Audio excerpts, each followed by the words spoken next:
السلام عليكم ورحمة الله وبركاته. 4 أسئلة هجاوب عليها في الحلقة دي: الصيام المتقطع وسحر وفوائده، الناس اللي ابتدت وعملت أخطاء فظيعة في الكيتوجينيك دايت لازم أعلق عليها. تالت حاجة: ازاي يا دكتور انت قلت أول حلقة لازم ناكل 4 أو 5 أو 6 وجبات ودلوقتي بتغير كلامك وتقول وجبة أو وجبتين بالكتير؟ والسؤال الأخير عن الميكروويف، أضراره أو ملوش أضرار. حلقة جديدة من فكر تاني، منتظر رأيك وتعليقك في الكومنتات، ولو ما عملتش سبسكرايب اعمل سبسكرايب.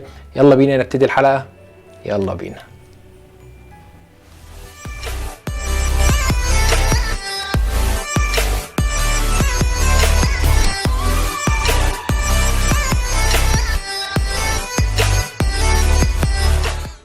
اهلا بيكم. انا لما كنت براقب على طلبة في كلية الطب كنت يعني اي دكتور بيبص يمين او شمال كنت بدخل الامتحان واطلعه بره. ناس كتير كانت بتتخانق معايا وتقول لي يعني لازم تبقى اكثر رحمه مع الطلبه شويه.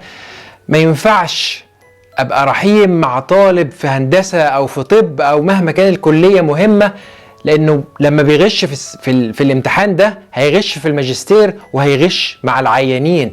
انا سمعت كم فيديوهات للاسف من دكاتره، كم اخطاء وكم غلطات وكم ابحاث خلصت من 100 سنه لغايه دلوقتي. ناس بيقولوا ما تاكلوش اكتر من بيضتين، الكوليسترول اللي في الاكل بيزود كوليسترول الدم، اعمل صيام متقطع وانت بتاكل سكر.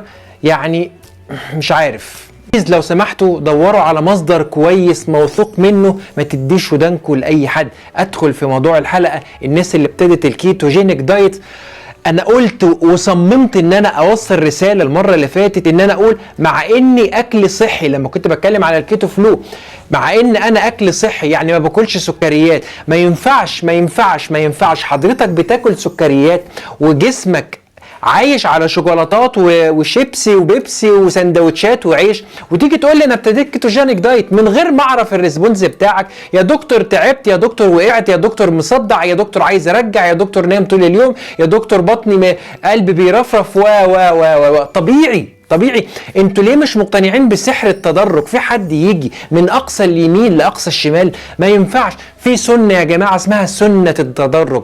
اي حاجة في العالم، سواء في فكرا، سواء عادات، سواء صحة، سواء اي مشروع، اي حاجة، في حاجة اسمه سحر التدرج. انك تبقى خطوة خطوة. يا اخي انا بتكلم اسبوع شيل البيبسي بس، اسبوع شيل العيش بس، اسبوع شيل الفاكهة بس، اسبوع في اسبوع.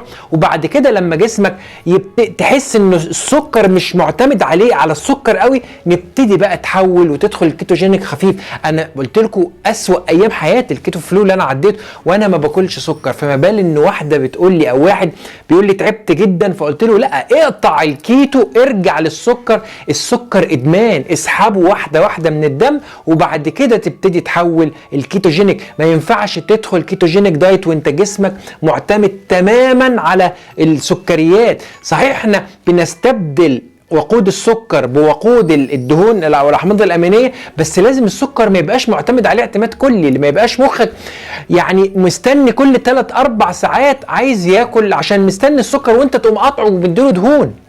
وده ياخد لي للنقطه الثانيه. انا قلت اول حلقه عاوز تخس، او اكبر الاخطاء اللي الناس بتعملها انك ما تاكلش طول اليوم وتيجي تاكل وجبه اخر اليوم وتلخبط بالليل. عمرك ما هتخسر وزن. ليه؟ دلوقتي بقول تاكل وجبه او وجبتين. خلينا كده نبعد كده العدسه عن الموضوع اللي انا بتكلم فيه، عشان دي نقطه مهمه قوي. ركز معايا. انا هبعد اخد برود سبيكترم عن الموضوع كله. الرجيم الاولاني الناس اللي بتقلل الكالوريز وتبتدي تقلل الكربوهيدرات. الكربوهيدرات ده معتمد على الانسولين، فانت لما بعد 3-4 ساعات الانسولين بيطلع يخلص الجلوكوز تجوع، تاكل تاني يطلع تجوع، يطلع يجوع. فده نظام اللي ماشي على الجلوكوز، اللي بياكل كربوهيدرات بياكل سكر وبياكل رز وبطاطس وفاكهه وعيش. ده لازم تاكل كتير عدد وتقلل السعرات الحراريه 4-5-6 مرات في اليوم، بس روح حبه رز صغيره، حبه سلطه صغيره، حبه فراخ صغيره.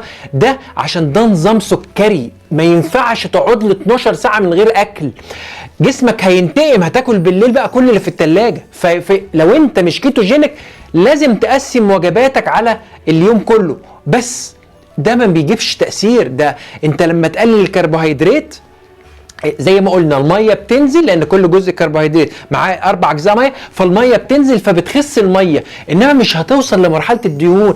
لان حتى لو انت كلت اكل صحي، ركز، لو كلت اكل صحي 4 5 6 7 مرات في اليوم، الفريكونسي ده بيعلي الانسولين، فصعب تخس معاه. شوف لدرجه ايه فشل نظام اللو كربوهيدرات. طيب انا ازاي بقى انا دلوقتي؟ فدلوقتي انت حولت على الدهون في الكيتوجينيك دايت. الكيتوجينيك دايت اول حاجه الدهون بتقعد 4 5 6 7 10 ساعات تتهضم، فانا مش جعان. الانسولين ما بيخلصليش الكيتون باديز من الدم، فعلى طول عندي طاقه، على طول شبعان، فساعتها بقى اقدر اكل وجبتين في اليوم. فهمت انا ليه قلت 6 وجبات لو انت نظام كربوهيدرات قليل؟ انما في الكيتوجينيك ممكن وجبه او وجبتين. اخد بقى الكلمة دي واروح للصيام المتقطع والسحر بتاعه.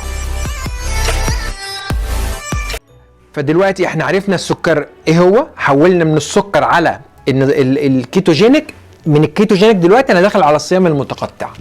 لما لقوا الناس كلها انا مش جعان والانسولين واطي على طول، طب ما انا اقلل عدد مرات الاكل بتاعي عشان احرق في جسمي اكتر، الدهون تتحرق اكتر فاكتر. طلع من هنا الصيام المتقطع. وزي ما قلت اي حاجه هقولها على الصيام المتقطع دلوقتي اضربها في 3 صيامنا بتاع المسلمين، الفوائد في 3. ايه الصيام المتقطع ده؟ يعني انا اكل في فتره صغيره من اليوم، يعني مثلا اكلي كله كل الوجبات بتاعتي من الساعه 10 الصبح للساعه 4 بس، دي وجباتي، سواء 2 أو 3 أو واحدة. بقيت اليوم كله بعد 4 أنا صايم، ما باكلش، بشرب مية بس، أشرب مية وليمون، أشرب القهوة من غير سكر، أشرب شاي أخضر، أشرب ينسون، أشرب نعناع، عادي، مشروبات طول الليل والنهار عادي. ده صيام، هو ده الصيام المتقطع. بس الأكل آخر 4 وأولي 10 أو 11 الصبح. من ساعة 4 العصر لغاية تاني يوم الساعة 10 جسمك بيحرق الدهون فتخس. يا ريت بقى سيبك بقى، ارموا ورا ظهركم موضوع انك هتخس دي، لا تعالى بقى اللي لقوه الجسم بيحصل فيه من الصيام. وانا اجزم ان الصحابه وايام النبي صلى الله عليه وسلم كانت صحتهم، لا سمعنا على سرطانات ولا على ديابيتس ولا كبد وبائي ولا عدوى ولا اي حاجه بسبب الصيام بتاعهم. اللي هو احد برضو انك تصوم 2 وخميس، يومين في الاسبوع. الصيام المتقطع يا اما 8 يعني تاكل في 8 أو 6 ساعات والباقي في نفس اليوم، او تصوم يومين في الاسبوع، او تصوم يوم او يوم لا. كل ده ماشي، كل ده بيخلي الجسم يحرق ويخلي الجسم ياكل، وبعدين فتره طويله بعدين يحرق براحته، يخلص اكل وبعدين ياكل من دهون الجسم. المهم ايه الفوائد؟ اول فايده، ركزوا في حاجه اسمها ستيم سيلز. ستيم سيلز دي يعني ايه؟ الخلايا الاولانيه تروح للكبد تصنع خلايا الكبد، تروح للمخ تصنع خلايا المخ، تروح للعظام تصنع خلايا العظام. اللبنات الاولانيه لاي نسيج في الجسم.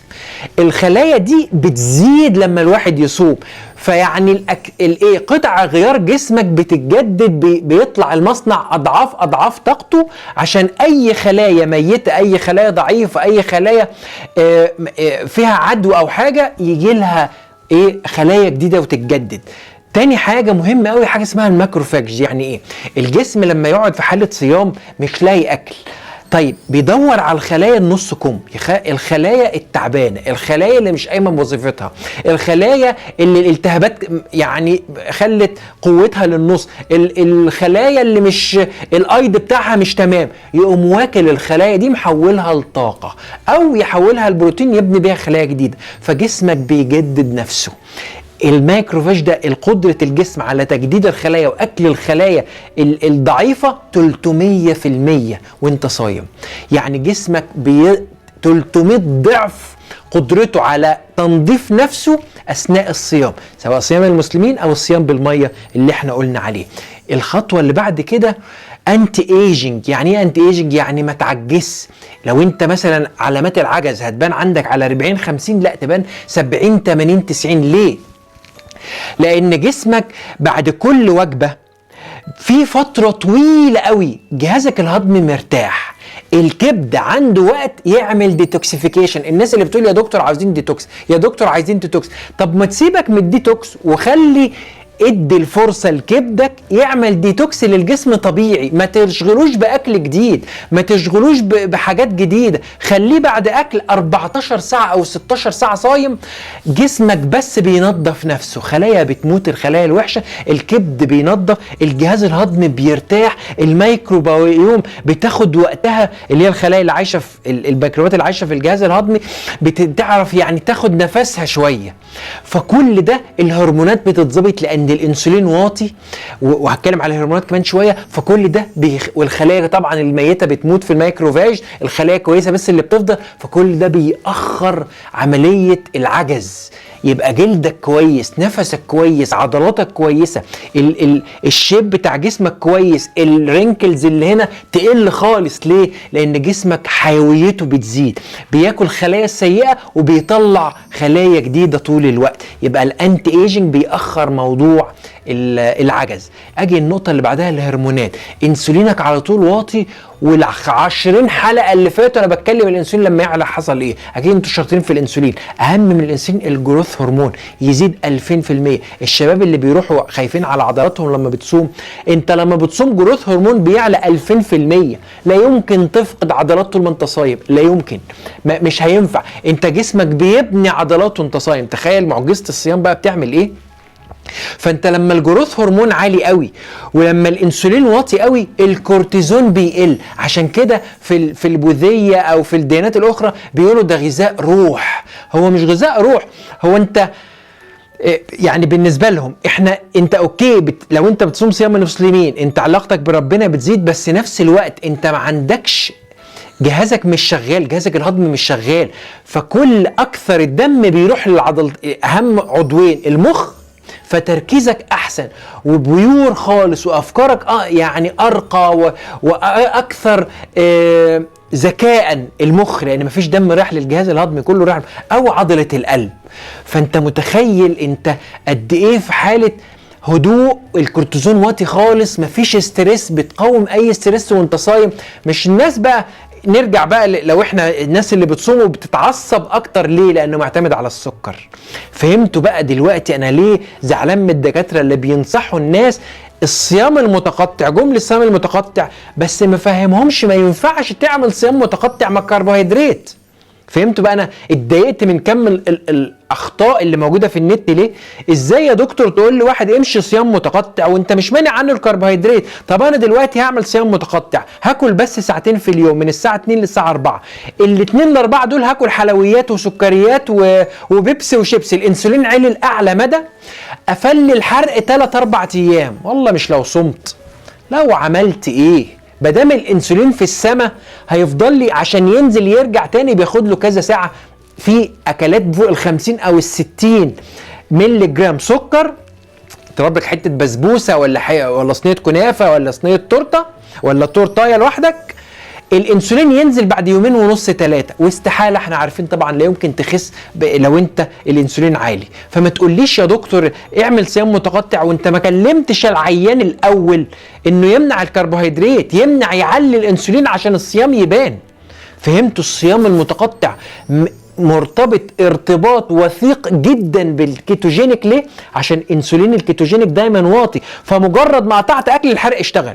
انما اللي بياكل سكريات انسولين عالي، حرق اكل الانسولين لسه عالي، حضرتك هيقعد 2-3 مفيش حرق. ليه؟ لان الانسولين عالي بعد وجبه الكربوهيدرات الغلط. فلو سمحتوا محدش يكلم حد على الصيام المتقطع الا لو ظبطت كلمه الكربوهيدرات او انسولينك فضل واطي طول الوقت. في حاجة جميلة قوي هتفسر لك حاجات كتيرة قوي في الناس اللي بتبتدي كيتوجينيك دايت او ماشيين في صيام متقطع، ان هو في الاول ما بيخسش. ممكن بينزل مية الجسم لما قلنا منع الكربوهيدرات، فينزل الاول 3-4 كيلو او 5 كيلو مية، انما لسه لو عمل مقياس الدهون ثابتة، لسه الدهون ما خلصتش او ميزانه ثابت. ليه؟ في حاجة اسمها ووشنج افكت، هتفهمها يعني حلو قوي النقطة دي. ادي خلية الدهون، لما انت خلصت كل كربوهيدراتك وخلصت الجلايكوجين بتاع الكبد ودخلت في الكيتوجينيك وابتدى الدهون تتاخد من الخلايا، بياخد شوية دهون بس تفضل ويحط شوية مية. ليه؟ ما يمكن الراجل ده ياكل تاني فنحوش دهون تاني، فالجسم يعمل احتياطه، سيب المكان مفتوح يملى مية، يجي شوية تاخد دهون تانية، ياخد شويه ميه تاني، ياخد شويه دهون ثالثه لغايه ما تبقى 3/4 الخليه ميه والربع دهون. انت لسه الميزان ثابت، ولسه وزنك يعني محيط وسطك ثابت، ولسه ما خسيتش. ليه؟ ده انا بقالي شهر ونص، شهرين يعني مموت نفسي، مفيش انسولين وبعمل الدايت ومفيش مش راضي ينزل كيلو. ليه؟ لانه في مليان ميه، ووشنج افكت. مجرد ما الدهون خلصت من الخليه دي كلها بتكولابس، الميه كلها بتطلع، خلاص الراجل ده شكله مفيش دهون جايه. اقفل يا عم، اقفل يا جدع الخلايا. الخلايا مش هتختفي، الخلايا اللي انت مولود بيها او ما بقى قبل البلوغ العدد ثابت، لا يمكن الخلايا، واي وقت هتلخبط في الاكل هتكبر تاني. انما لما بتخس بتكولابس، تقفل، خلاص الخليه دي قفلت، الميه طلعت مره. يجي بعد شهر ونص او شهرين حسب كل جسم حسب الخلايا وحسب سرعه خسسانك، تلاقي يوم واحد عرقان وميه على الحمام ايه ده، في ايه؟ ميه ووشنج افكت، خلايا بتقفل. بعدها بيومين 3 تلاقي ميزانك ابتدى ينزل، وسطك ابتدى ينزل، خلاص حسيت ان انت خفيف، نفسك خفيف، بقيت صحتك احسن. ده بعد شهر ونص، شهرين 3. عشان كده مهم قوي الوشنج افكت ده تفهمه. وعشان كده انك تخس وتظبط شكلك ده عمل سنين، مش عمل اسبوع، مش جهد شهر وشهرين، ده جهد سنين، لانك خسيت اللي انت كسبته في سنين. فما تجيش تقول لي شهر عندي فرح كمان شهر، احنا بنهزر، او عايزه اخس على الصيف، مش الكلام ده. غير حياتك بالكامل، خد العادات الصحيه تبقى جزء من روتين حياتك، جسمك مع نفسه هيوصل لأحسن شكل منك أو أحسن فورمة. ندردش بقى شوية في شوية الحاجات المغلوطة اللي مالية البلد أو الدكاترة بيقولوها لغاية دلوقتي. لما يكون عندك الترايجليسرايد عالي، الدهون الثلاثية عالية، وتروح للدكتور يقول لك خد دواء أو يقول لك بطل دهون، غير الدكتور. أنا آسف، الدهون الثلاثية لو ما قالكش وبطل عيش وبطل حلويات وبطل سكريات وبطل فاكهة، مش هيعالج الترايجليسرايد، وهتمشي طول عمرك على أدوية ضررها أكتر من نفعها. لو رحت للدكتور قال لك ما تاكلش اكتر من بيضتين في اليوم لان الكوليسترول اللي في البيض عالي قوي وهيسبب ازمات قلبيه، غير الدكتور. الكلام ده اتغير من 50 سنه دلوقتي. لو رحت للدكتور وقال ما سالكش على التغذيه بتاعتك، لو انت عندك قلب او سكر او ضغط او تصلب شرايين او عدم انتظام الدوره عند البنات، لو ما سالكش او ما سالكيش عن اكلك ايه، غير الدكتور. جزء لا يتجزأ الغذاء اللي احنا بناكله. بنات كتير قوي عدم انتظام الدورة لان الانسولين عالي، اكل السكر. انا بيصعب عليا حتى هنا في اوروبا، انا مش بتكلم، مش بعيف على مجتمعاتنا، حتى هنا في اوروبا البنات اللي واقفة وشها مليان حبوب وعايشه حياه تعيسه، وهي ماسكه سندوتش الماكدونالدز، وهي في كنتاكي، وهي ماسكه ازازه البيبسي، وهي ماسكه حته الشوكولاته. انت اللي عملت في نفسك كده. عدم انتظام الدوره، حب الشباب، البشره الدهنيه، تساقط الشعر، الرينكلز اللي هنا في الناس الكبيره، انتوا اللي عملتوا كده في نفسكم بالاكل. لو منعت الاكل ومنعت الالتهابات اللي بتيجي من الانسولين العالي ومن السكريات، حياتك هيتغير، شكلك هيتغير، جسمك هيتغير، جلدك هيتغير. فانا بيصعبوا عليا كم من الناس اللي بكروش خلاص، دول عارفين، انما الناس اللي الرفيعين اللي مش عارفين اللي فيهم حب شباب او عندهم حتى اكتئاب او موده بيتغير كتير او دور البرد بيقعد معاه بالاسبوعين والثلاثه، كل ده من الاكل السكر. كل ده او اكلك مش متظبط. ظبط اكلك، ادي نفسك فرصه تسمع وتتعلم الاكل الصحيح، لان جسمك ده اللي هيفضل معاك لاخر عمرك. في ايه اهم من جسمك عشان تهتم بيه وتبحث عن المعلومات من مصدر موثوق منه. نقطة الميكرويف بقى، احد الناس بعتولي يا دكتور الميكرويف غلط ولا لا؟ قلت احنا ما عندناش اي ابحاث تثبت ان هو غلط. بعتت لي المتابعه دكتور اسمه نظمي ولا مش عارف ايه، قاعد كده والمذيعه بتقول له حضرتك الميكرويف في بيوتنا واحنا اتخضيت من كلام حضرتك، اشعه الميكرويف. قال لها ايه؟ قولي انت تاني، قولي الكلمه دي، اشعه. حضرتك اشعه، شفتي؟ اشعه كفايه، مش هتكلم تاني. ايه يعني دكتور عبده كفته يعني خلاص استنسخوه ولا ايه؟ يعني ايه حضرتك يا دكتور مادام اشعه ده في مليون نوع اشعه، في اشعه قصيره واشعه طويله واشعه بتخترق واشعه ما بتاثرش على الجسم. خلاصه الموضوع هو مش اشعاع، يعني الميكروويف مش بيعمل اشعاع يغير الاكل. هو بيعمل ايه؟ هو عباره عن موجه بتتحرك فوق وتحت كده، فوق وتحت مليار مره في الثانيه. مليار، الشعاع ده بيطلع ينزل يطلع وينزل كده كده كده، هو بالظبط مليار مره كل ثانيه. فلما بيمشي وسط الاكل، جزيئات الميه اللي جوه الاكل بتمشي معاه، بتتحرك معاه بسرعه المليار في الثانيه دي. فالحركه دي بتطلع حراره. يبقى احنا هو اصلا الحركه ما غيرش صفات الجسم، عمل حركه سريعه قوي لجزيئات الميه في الخلايا بتاعه الاكل او اي مشروب او اي اكل جوه الميكرويف. فلما اتحرك بسرعه قوي طلع حراره فسخن. بس مش اشعاع، ده طاقه حراريه. اولا هو امن ليه؟ اولا لانه ما بيخترقش. يعني لما انت تروح حضرتك تعمل اكس راي، اشعه على الصدر، انا بقف قدام باب حديد والاشعه بتخترق وتخترق الجلد وتجيب لي العظم. عشان كده اكس راي تسبب السرطان. ليه؟ لانها بتخترق اي حاجه قدامها، ما بتقفش. انما الميكروويف ما بيطلعش، ما بيخترقش، قوه الاختراق بتاعته ضعيفه قوي، ما بيطلعش من جوه الميكروويف. لو يعني انت خايف ياثر عليك وانت بره، حط حته شوكولاته، حط كوبايه ميه بره الميكروويف او فوقيه، بتسخن الاكل، بيسخن بره الميكروويف؟ لا، يبقى هو جوه طاقه الاختراق بتاعته ضعيفه جدا. وده اللي يسبب سميه او العامل او الجانب السيء من اي اشعه، قوته على الاختراق. فده قوته ضعيفه جدا. وعلى فكره الميكرويف اكثر صحه من الفرن. تقعد الاكل في حراره ساعه، ساعه ونص، ساعتين، اكتر الفيتامينات بتتكسر. انما ده دقيقه، دقيقتين، 3 بيسخن بسرعه قوي، ما يلحقش يقعد المايكرو نيوترينتس اللي هي المغذيات والفيتامينات ما بتلحقش بالحراره فتره طويله تبوظ. ده هو دقيقتين 3 خلاص بسرعه. فده اكثر صحه من انك تسيب الاكل على النار بالساعتين والثلاثه او في الفرن بالساعتين والثلاثه. فنوع الاشعاع مش اي كلمه اشعاع يبقى خلاص. الميكرويف حتى، وها برضه هدور تاني حتى يبقى فيه حاجه صريحه عن الميكرويف، لغايه دلوقتي هو امن وانا بستخدمه عادي خالص، واحسن من حاجات كتير قوي بالحراره او بطرق تانية. انا كده خلصت حلقتي. قبل ما اخلص الحلقه انا هدخل صيام 10 ايام ميه بس. هبقى اقول لكم، يعني هسجل، هعمل دوكيومنتري عن ال10 ايام دول من غير اكل خالص، اقول ايه اللي حصل والتحاليل ايه اللي اتغيرت وحسيت ايه باليوم الاول والثاني والثالث. بس انا لغايه دلوقتي انا كيتوجينيك. جميل قوي احساس الكيتوجينيك لما تبقى رايق على طول، مش جعان خالص، النفس سهل جدا ورئتك مرتاحه قوي. فاكرين لما كان اهالينا لما يجي حد كح يقول له اعمل كوبايه شاي حط عليها معلقه زبده؟ الدهون دي بتزود الطبقه المخاطيه اللي جوه الالفيولاي، اللي هي الحويصله الهوائيه اللي بتعمل تبادل بين الدم والهواء. فلما حاجه اسمها ماده اسمها السيرفاكتنت، اللي عنده اطفال مبتسرين رئه مش مكتمله بيدوا له الحقنه، هيفهموا كلامي يعني ايه حقنه السيرفاكتنت دي. فالسيرفاكتنت ده في جسمنا او الماده المخاطيه المبطنه للحويصلات الهوائيه بتزيد قوي مع اكل الدهون. فنفسك بيبقى جميل وطبيعي، وحاسس ان الرئه بتاخد هواء اكتر وهواء انضف. فده يعني ملاحظه واضحه جدا بالنسبه لي مع الكيتوجينيك. انا كده خلصت الحلقه.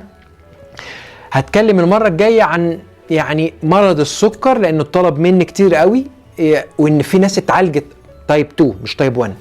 ناس كتير قوي اتعالجت بالاكل بس من تايب 2 دايابيتس. ناس كتير قوي بتبعد فرص السكر عنها خالص، مجرد بس بالنظام الصحي والنظام الصح المناسب لمرضى السكر. كان معاكم كريم علي، حلقة معلش طويلة، بليز لو سمحتوا شيروا الحلقة عشان نوصل لأكبر عدد ممكن من الناس، وانتظرونا المرة الجاية في حلقة جديدة من فكر تاني. شكرا ليكم وسلام عليكم.